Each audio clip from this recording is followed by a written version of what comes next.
بسم الله الرحمن الرحيم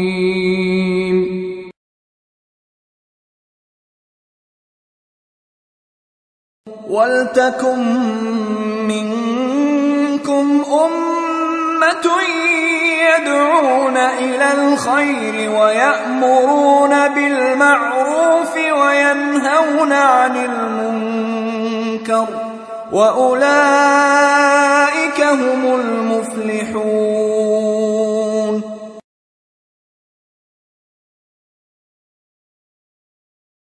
ادع إلى سبيل ربك بالحكمة والموعظة الحسنة وجادلهم بالتي هي أحسن إن ربك هو أعلم بمن ضل عن سبيله وهو أعلم بالمهتدين.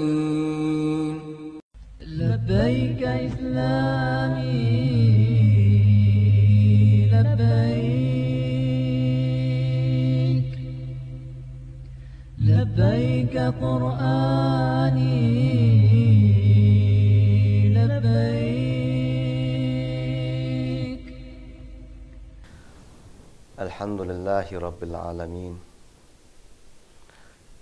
والعاقبة للمتقين ولا عدوان إلا على الظالمين.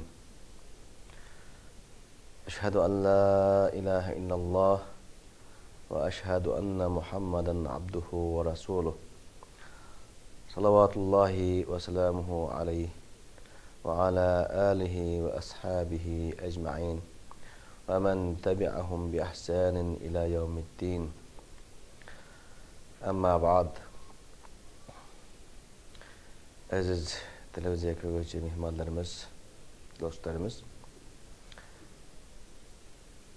da'vat programmi yana davom qilyotdi. O'tgan hafta va undan burungi programmalarda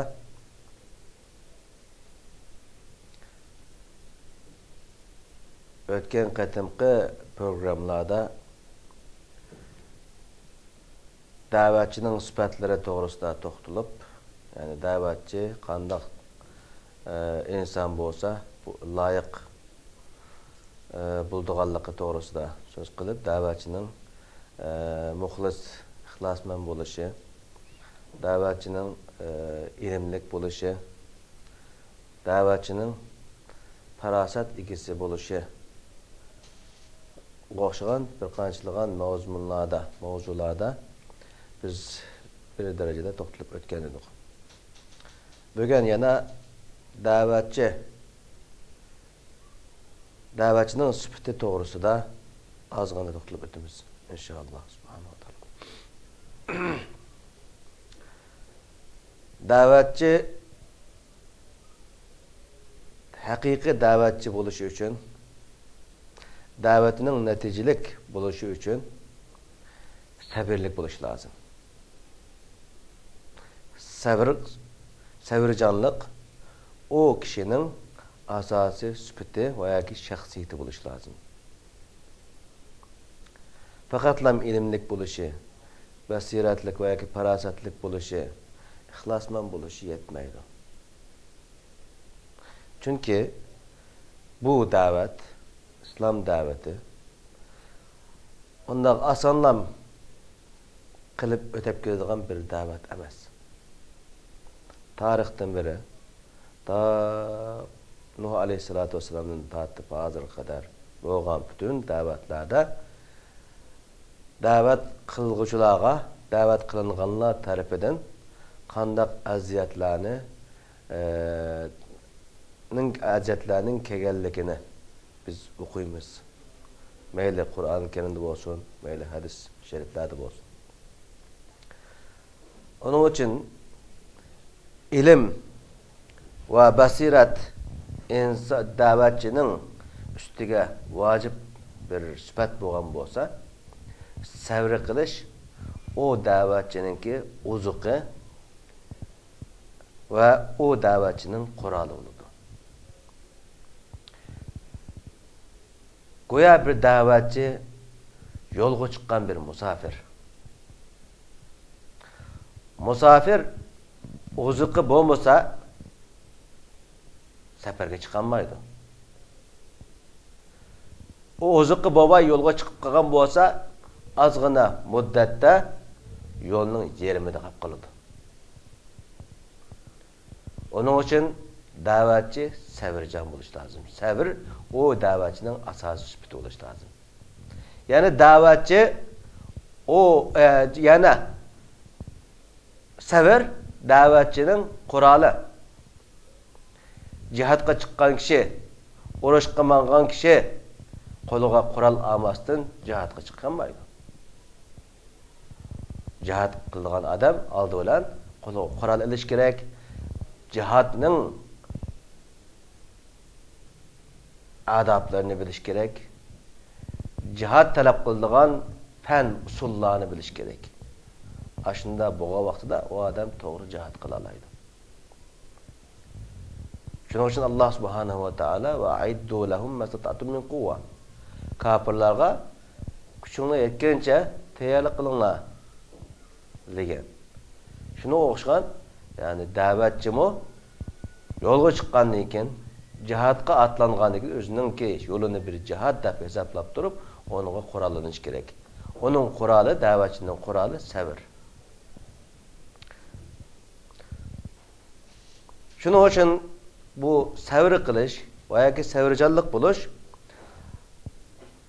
Alloh subhanahu va taolo payg'ambar alayhisolatu vasallamga sho'ygan oyatlarida eng cho'ng amallardan birisi hisoblangan. Hatta payg'ambar alayhisolatu vasallamga dastlabki vahiylarda Alloh subhanahu va taolo sabr qilishni tavsiya qilgan. Nima deydi Alloh subhanahu va taolo? A'udhu billahi minash shaitonir rojim. Bismillahir rahim. Ya ayyuhal muddaththir qum fa'anzir wa rabbaka fakabbir wa thiyabaka fatahhir war-rujza fahjur wa la tamnun tastakthir wa li rabbika fasbir. Sadaqallahul azim. Ey kiyimli yugunib yetvağa kishi.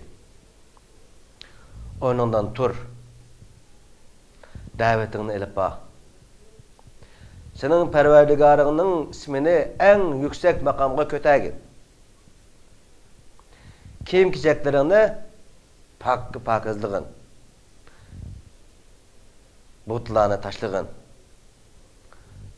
Sen qilgan da'vatingga minnat qilmagin. Ki sen buningdan minnat qilmasang, taximbak Alloh subhanahu va taolo sana ne'matini, rahmatini ato qiladi. Va li robbika fasbir.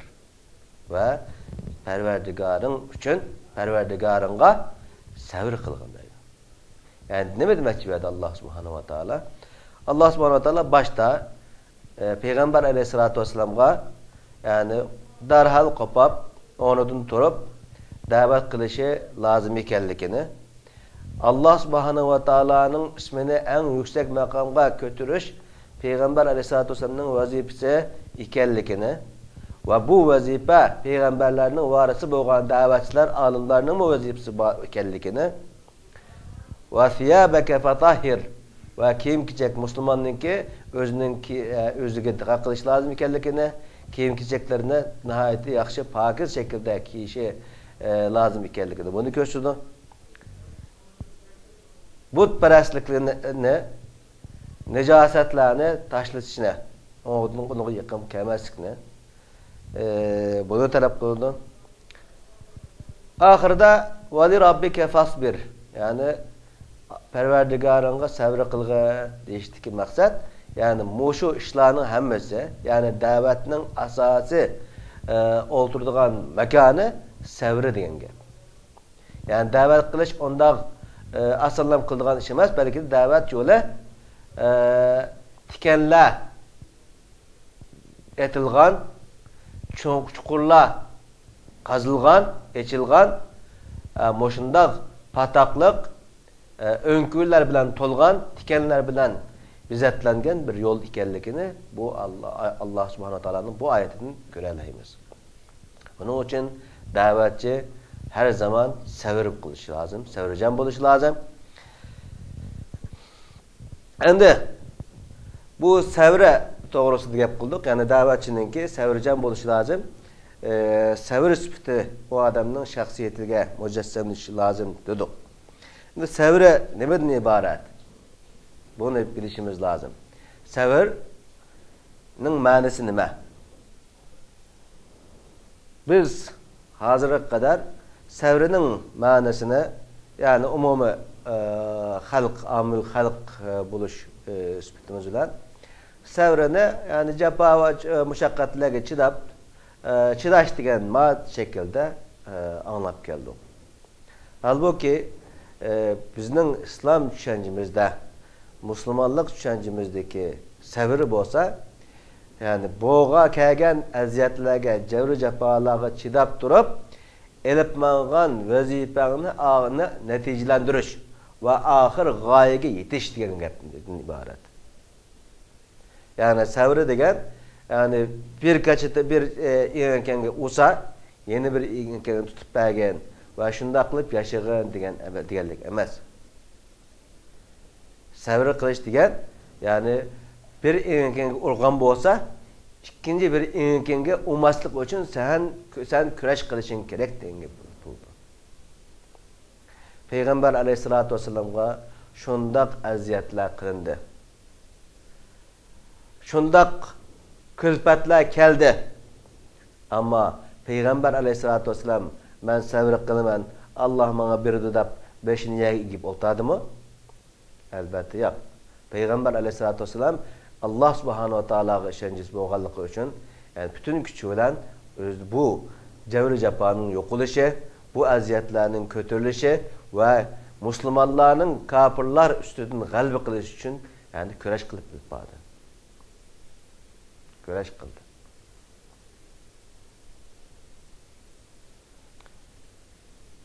Misol qilib aytadigan bo'lsak, Payg'ambar alayhisolatu vasallam hijrat qilish jarayonida shu tarixga qadar ko'rilmagan bir shaklda tadbir sabablarni oldi. Ya'ni kofirlarga tutib qolmayli, musulmonlarningki vayron bo'lmasin uchun Payg'ambar alayhisolatu vasallam alohida tadbirlarni, sabablarni qildi. Birinchisi bu sabablardan o'rniga Ali radhiyallohu anhuni qo'yib qo'yishi. Yani Ali radhiyallohu anhuni o'ziga fadokor qilishi. Yani bu yerda mavzuning biroz sirtiga chiqib bilishimiz mumkin, ammo buni so'zlashda foyda bor. Ali radhiyallohu anhuni Payg'ambar alayhisolatu vasallam o'zininki yatag'ida qo'yib qo'yishdiki sabab, agar boshqa musulmonlarni o'zining o'rnida qo'yib qo'ygan bo'lsa edi, bil fazl va taqdir kafirlar, müşriklar kelib o musulmon kishini shahid qilayotgan bo'lsa, ya'ni musulmonlarning ichida bir bu masalaga qarta bir boshqa bir tushuncha paydo qilishi mumkin. Yoki kafirlar tarafidan hozirgi bizning zamonimizdagi kafirlar va yoki mustashriqlar, sharqshunoslar tarafidan ba'zi bir fikrlar o'tirg'a aytilgan bo'ldi.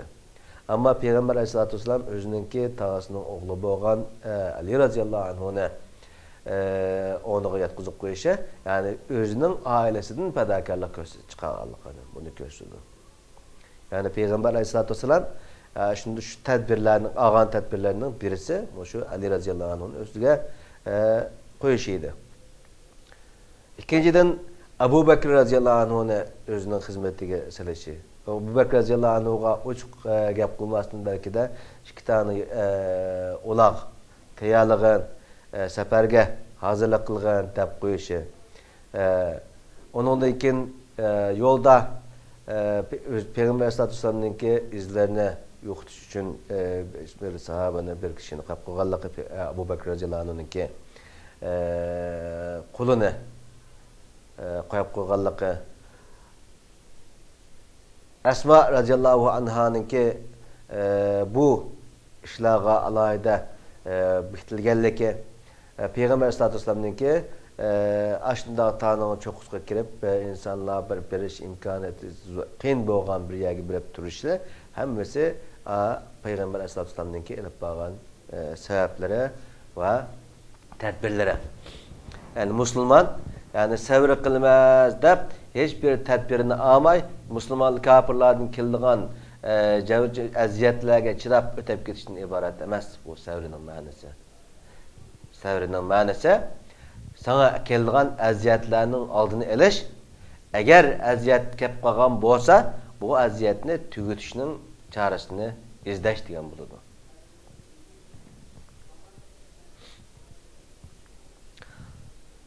Kur'an-ı Kerim ve Peygamber Aleyhissalatu vesselam'ın sünnetlere, hadislere sabr qilish to'g'risida nurg'unlagan oyatlar ve hadislar bilan to'lgan. Hatta Allah Subhanahu ve Taala sabr qilishni eng cho'ng ishlardan birisi deb ko'rsatgan. Allah Subhanahu ve Taala dedi ki: "Ve in tasbiru ve tattaqu fe inne zalika min azmil umur."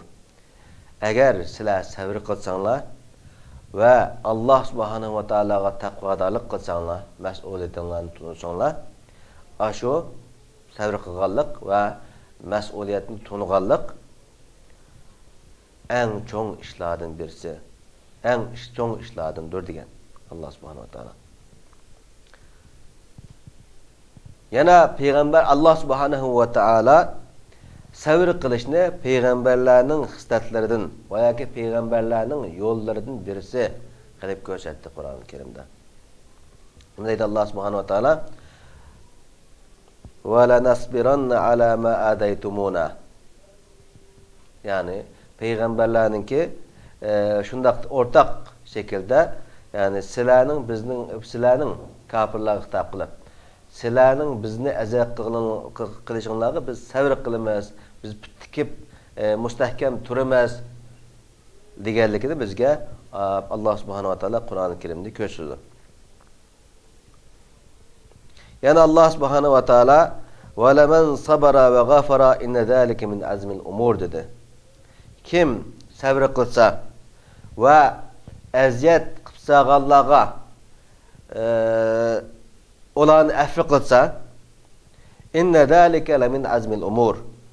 O aşındaq qilish, sabr qilish ve affi qilish eng cho'ng ishlardan birisi deb Shura surasida Allah Subhanahu ve Taala bu buni bizga bildirdi. Yani Allah Subhanahu ve Taala İbrahim aleyhisselam hakkında so'zlab "Falamma tabayyana lehu ennehu aduwwun lillah tabarra'a minhu inne İbrahimel awwahun halim" dedi. Yani bu ayetinin mazmunu yani İbrahim aleyhissalatu vesselam yani özününki dadısının Allah Subhanahu ve Taala düşmanligini bilgandan keyin Allah yani İbrahim aleyhissalatu vesselam bunu dadısının bu yüzge qilgan bu düşmanligini ko'chiribdi dedi.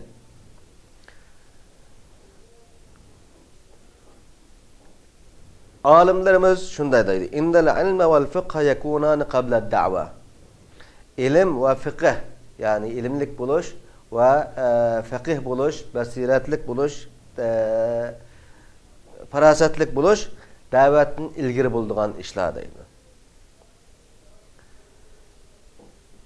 Yani ilimlik buluş, basiratlik buluş, farasatlik buluş yani davet yolga çıkıştan burun şu sıfatlara ega bo'lish kerak deydi. Ammo sabr bo'lsa, da'vat qilayotgan jarayonda bo'lgan narsa. Yani da'vat qilishdan burun aziyat kelmaydi. Da'vat qilgandan keyin undan keyin aziyat keladi. Onun uchun yani da'vat qilguvchi sabrini o'ziga shaxs mujassamlashtirish kerakki, da'vat qilish jarayonida qandaqlikin bir aziyat kelib qolsa, onunğa chidab turib, o'zining da'vatini davom qildirdi. Allah Subhanahu ve Taala Luqman aleyhissalatu vesselamning o'g'liga qilgan shu bir so'zni bizga bayan qilib turadi. Va'mur bil ma'rufi va anha 'anil munkar wasbir 'ala ma asabak inna zalika min azmil umur. Yani Luqman özününki oğluğa şunu deydi. Sen toğruğa buyurğun. Yaman işlardan tosqun. Sana kelgen aziyetlerge sabr qilgin. Sabr qilsan inna zalika min azmil umur. Sabr qilsan eng çoğ iş şu deydi. Nima üçün eng çoğ iş şu deganligini bunu tushunishimiz kerak ki, yani nurg'un insonlar men da'vatchi deb yo'lga chiqadi. Yani o'zi yaxshi zamonlarda o da'vatchi. Da'vat qiladi, tabliq qiladi, va'z nasihat qiladi. Ammo shundoq lekin o'zining beshig'i bir kulfat, balay musibat kelsa, onunga chidayolmay hamma ishlarni yerim qo'yib tashlab ketadi. Onun için en yaxshi da'vatchi, en mukammal da'vatchi hem yaxshi zamanlarda fitna ig'volarga, noz ne'matlarga berilib ketmasdan o'zining da'vatiga muxlisona davom qilgan. Agar o da'vatchiga da'vati tufaylidan aziyatlar kelib qolsa, jabr jafo kelib qolsa-mu, o da'vatidan to'xtalib qolmasdan balki de uni davom qildira olgan kishi.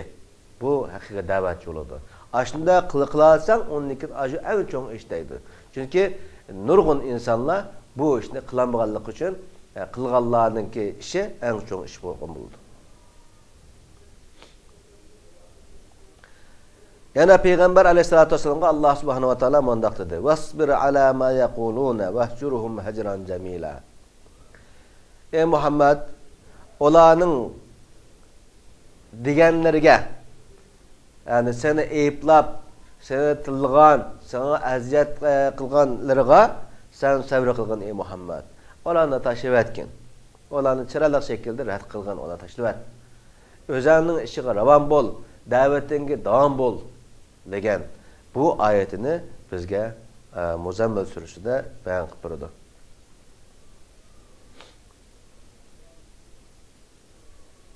Yani Allah Subhanahu ve Teala mundaq dedi. Fasbir li hukmi rabbika ve la tekun ka sahibil hud.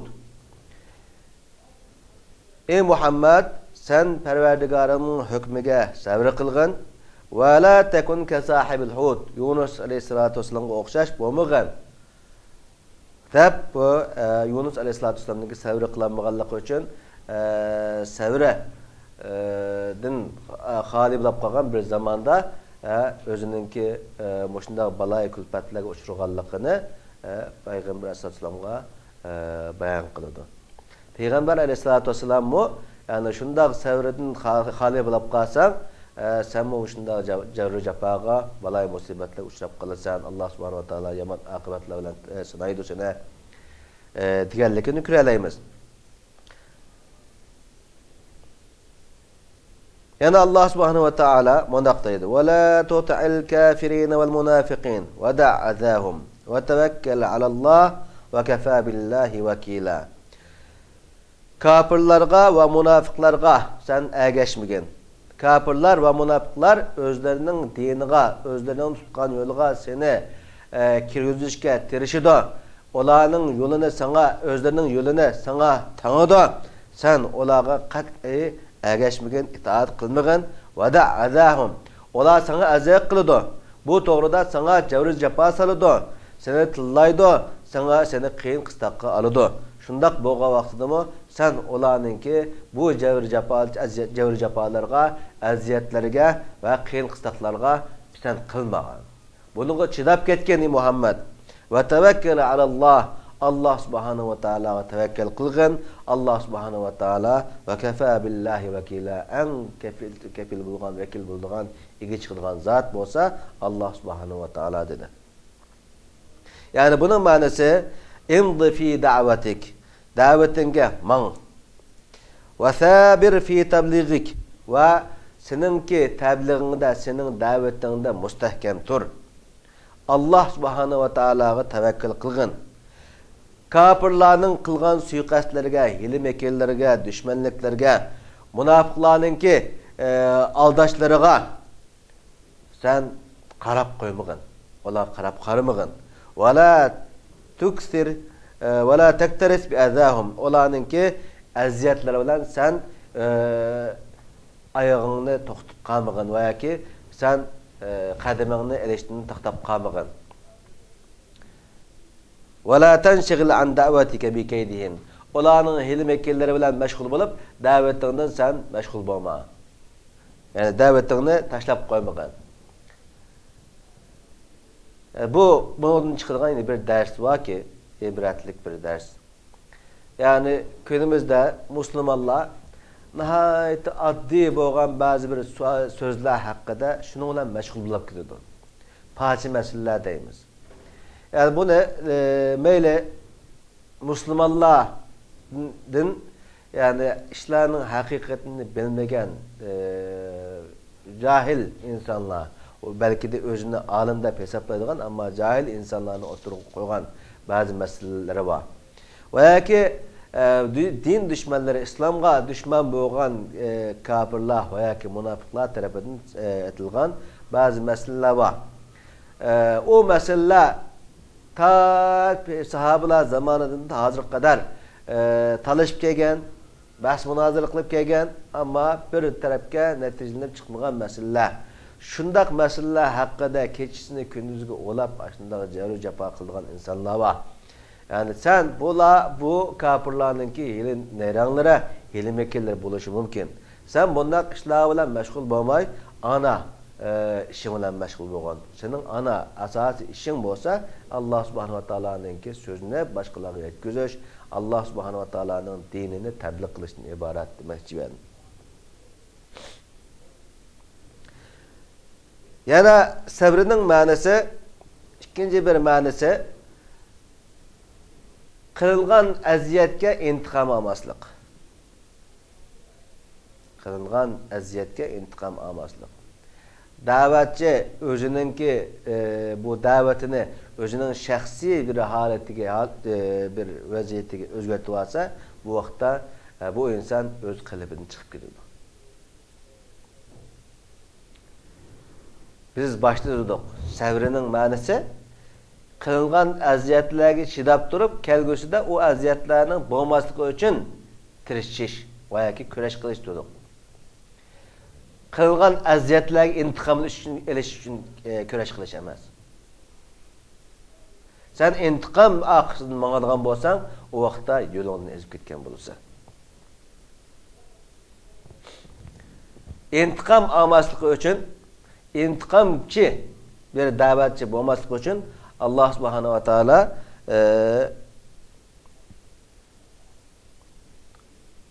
fasbir kema sabara ulul azmi minar rusul dedi. Yani peygamberlerden en katılları sabır kılgandek sabır kılgan dedi.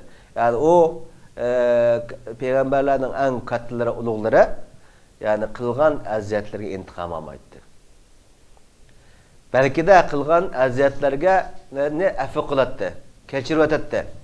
Hatta Peygamber aleyhissalatu vesselam'a Cebrail aleyhissalatu vesselam kelip ey Muhammed eğer sen istesen şu Uhud dağını olanın beşiğe kümtürüp ötey, olanın beşiğe olanın üstüne koyup olanın izip ötey degende Peygamber aleyhissalatu vesselam bunu çıraylık şekilde rad kılgandı. Hatta Peygamber aleyhissalatu vesselam Mekke'ni fethi qilib Mekke'ga kirgan vaqtida Peygamber aleyhissalatu vesselam menda shunda kuranglash paydo bo'lib qolmasin, kibr paydo bo'lib qolmasin uchun Peygamber aleyhissalatu vesselam o'zininki ulug'ining ustida inishgan holatda, egilgan holatda Mekke'ga kirganligi. Hatta bütün Mekke xalqi Peygamber aleyhissalatu vesselamning atrofida to'plashib turgan vaqtida Peygamber aleyhissalatu vesselam burunqi qilgan aziyatlarga intiqom olmasdan, Peygamber aleyhissalatu vesselamga qilgan tillaga aziyatlarga o'xshashini qilmasdan, balki de izhabu fa antumut tulaqa, ketinglar, o'zinglarni ishig'i minglar sizlar degan so'zni qilgan edi. Da'vatchi bu. O insanlar yani köpüncüsü bizge bu davetçilerge kılgan aziyetlerini özü bilmezden özünün qilgan ishlarini, özünün yo'lini to'g'ri bilganligi uchun bizga azab qilishi mumkin. Sen bununla intiqam olaman deb bu şekilde mangadigan bo'lsang, sen o'zining da'vatni unutib qilib, da'vatni, ya'ni intiqamning yo'llarini izlaydigan bo'lasan. Biz Peygamber Aleyhissalatu vesselam'ның yo'lini tutgandan keyin, Peygamber Aleyhissalatu vesselam qanday qilgan bo'lsa, shu şekilde mengishimiz lozim. Abu Sufyan ibn Harb Peygamber Aleyhissalatu vesselam qilgan aziyatlar az emas. Ömer radhiyallahu anhu'ningki kafir bo'lgan vaqtida, mushrik bo'lgan vaqtida musulmonlar qilgan aziyatlar az emas. Ama musulmon bo'lgandan keyin Peygamber Aleyhissalatu vesselam ularni go'yo ular yangidan tug'ilgandek, yangidan dunyoga kelgandek, hech qanday bir ish hodisa maydon kelmagandek, shunday o'zini bag'riga basib, o'zining eng katta xalatlarini qildi. Agar Peygamber Aleyhissalatu vesselam intiqamning aqsini olgan bo'lsa, Makka, Madinaga berib qishtapqa vaqtida kafirlarni ezib, yanjab, yo'q qilishga, tamamen tugutishga tirishgan bo'ldi. Ammo Peygamber Aleyhissalatu vesselam tugutishga emas, ularni yo'q qilishga emas, ularni saqlab qilib, islom diniga kirgizib, islom askarlari, islomning fadoilari qilishga tirishdi Alloh subhanahu Peygamber Aleyhissalatu vesselam. Biz Peygamber Aleyhissalatu vesselamning bu ruhidan o'rganishimiz kerak.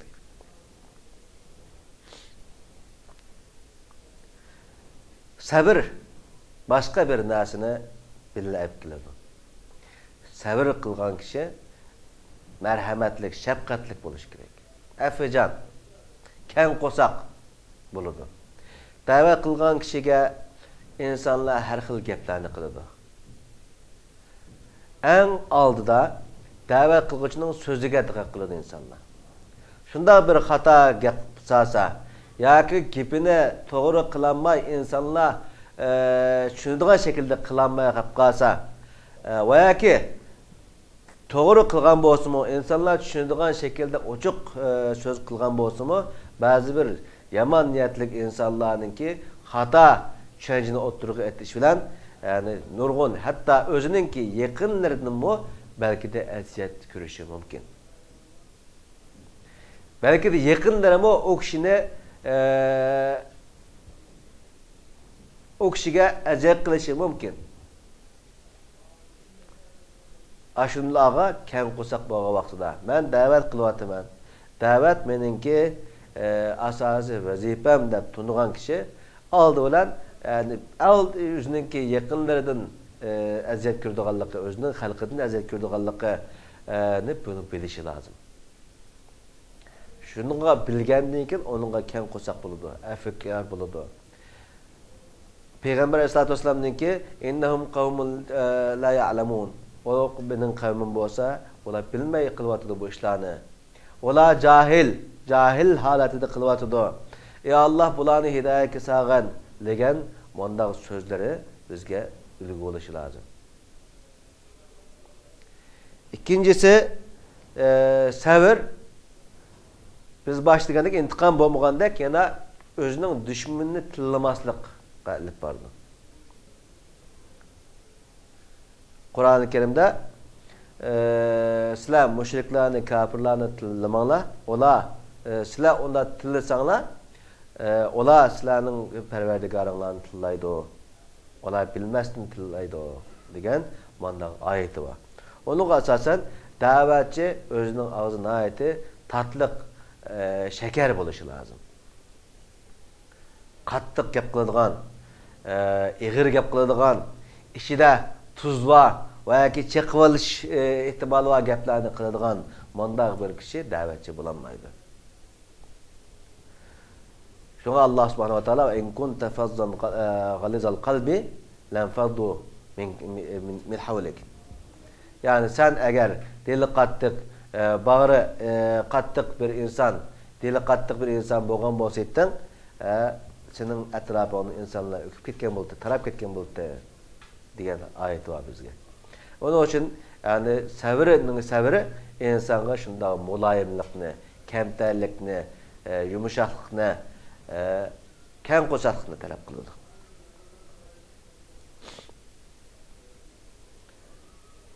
Ayşe radhiyallahu anha mundaq deydi. Ma daraba Rasulullah şey'en qat biyadihi. Peygamber Aleyhissalatu vesselam bir narsani her göz öz qo'li bilan urgan emas. Wala imra'atan wala khadiman. Yani bunu şerhlaydamda bir narsa degandan, yani bir ayolni va yoki bir xizmatchisini, ayollarning hech birisini urgan emas va yoki xizmatchilarning hech birisini urgan emas deydi. İlla ayujahida fi sabilillah. Faqatla Allah subhanahu va taala yo'lida jihad qilgan vaqtida kafirlarni urgan deydi. Ve ma nila minhu şey'un qat fayantaqim min sahibihi. Yani bir insanın o Peygamber sallallahu aleyhi ve sellem'ga bir aziyat kep qilgan bo'lsa, bir vaqa hadise yuz bergan bo'lsa, Peygamber sallallahu aleyhi ve sellem o va aziyatni qilgan va yoki o hadisni keltirib chiqqan kishiga intiqom olmaydi. İlla ayantahika şey'un min maharimillah. Fakat o insan Allah'ın mahrumlarini, haramlardan bir işini qilib salgan bo'lsa, o vaqtda o haramni qilganligining sababidan o kishini jazolaydi. Fayantaqimu lillahi azza va jall. Allah subhanahu va taala uchun o insondan intiqom oladi deydi. Onun uchun sabr qilish bu şekilde bo'lish lozim. Sabr qilmagan inson sabrini o'zining shaxsiyatiga mujassamlashtirmagan, kishilashtirmagan inson da'vatchi bo'lolmaydi. Şunun için İmam Hasan el-Banna tariquna leysat muzayyanatun bil vurudi walakinnahu musaffahatun bil şevki vel ashwaki derler. Yani bizning yo'limiz gullar bilan bezatlanganlik emas, bezatlangan emas, balki de bizning yo'limiz tikanlar bilan bezatlangan, tikanlar bilan cho'rilgan bir yo'l degan edi. Bunun için biz bu sözünü özümüzün qulluğuna tiqib turib, yani da'vat qilgan vaqtimizda savrjan bo'lishimiz lazım. Endi bu savr qilish to'g'risida yani qanchalik muhim ekanligini da'vatchininki savrjan bo'lishi qanchalik muhim ekanligini to'g'risida bir qur to'xtalib o'tgan bo'ldik. Yani bununki ameliy misallardan bir qanchani deb o'tish to'g'ri keladi deb qarayman. Birincisi Peygamber Aleyhissalatu vesselam misal bo'lalaydi. Yani Peygamber Aleyhissalatu vesselam biz başta zikr o'tdik. Yani shunday aziyatlar kelgan bo'lsa-mu, Peygamber Aleyhissalatu vesselam o aziyatlarga vaydat qilmay, böyle çekmezden belki de özünün davetiga ravon bo'lganligini ko'ramiz.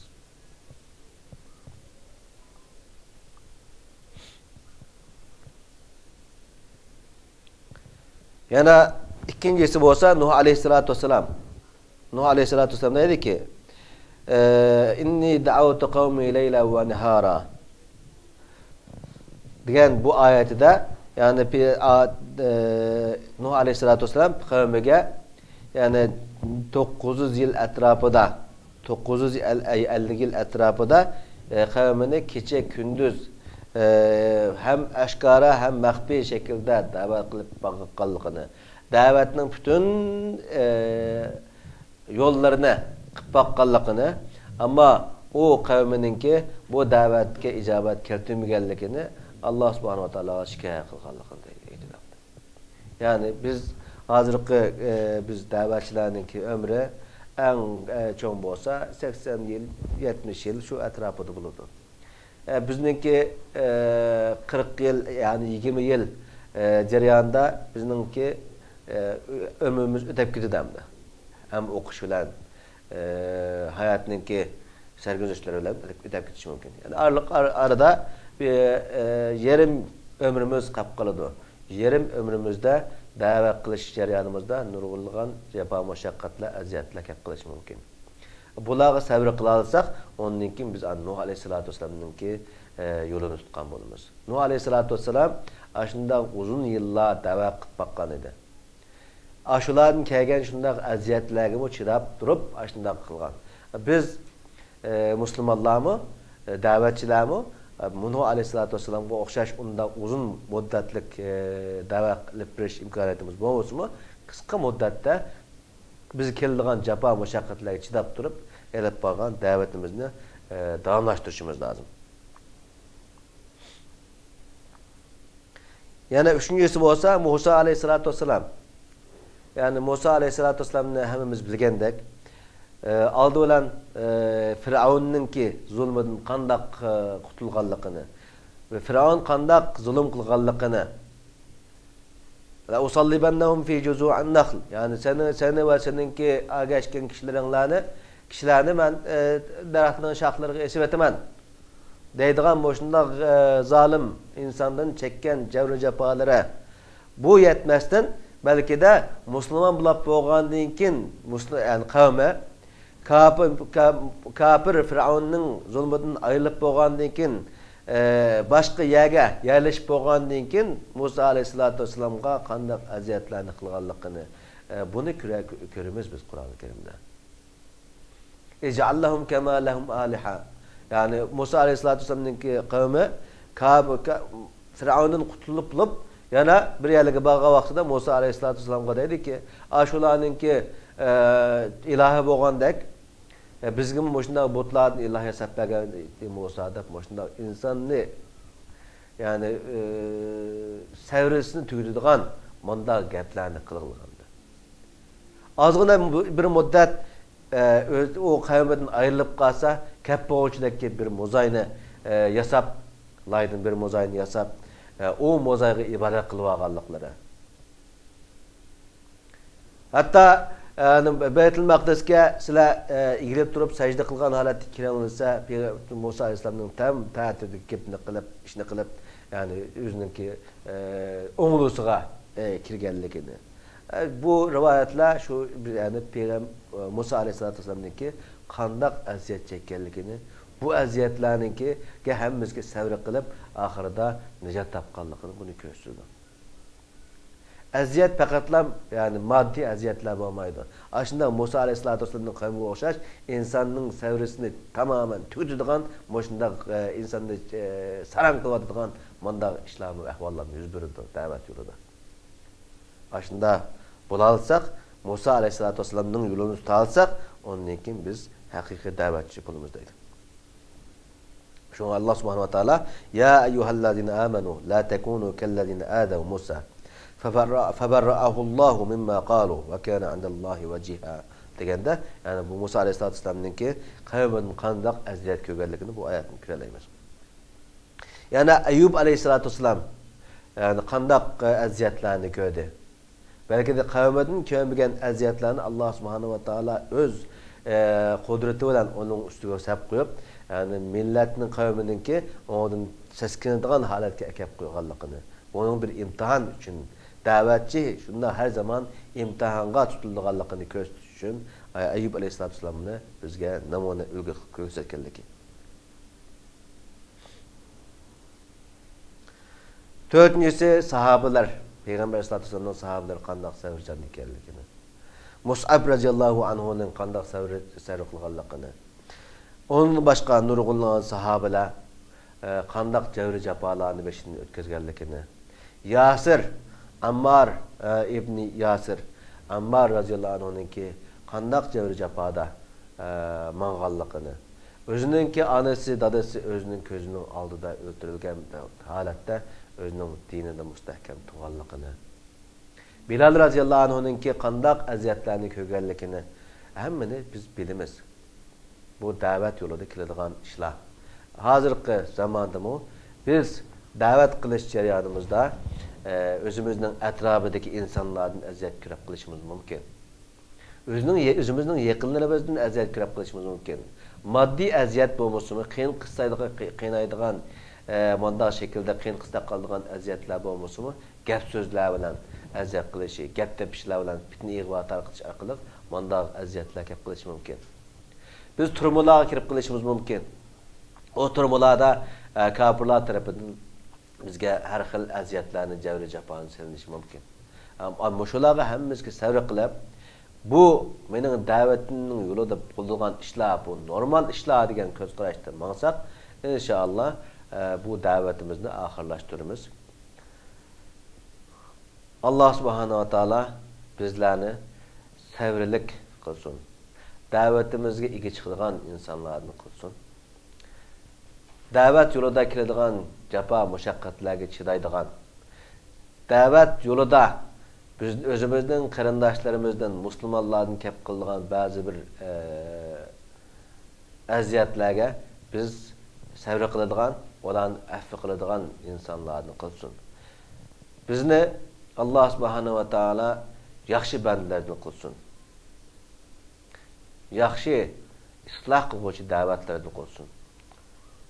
Va Allah subhanahu wa ta'alaning yo'lida jihad qiladigan, kurash qiladigan kishilarni qilsin. Va axiru da'wana alhamdulillahi robbil alamin. Vassalamu alaykum va rahmatullohi va barakatuh. هذا القرآن يوحدنا لطريق الخير يوجهنا الله تعالى أنزله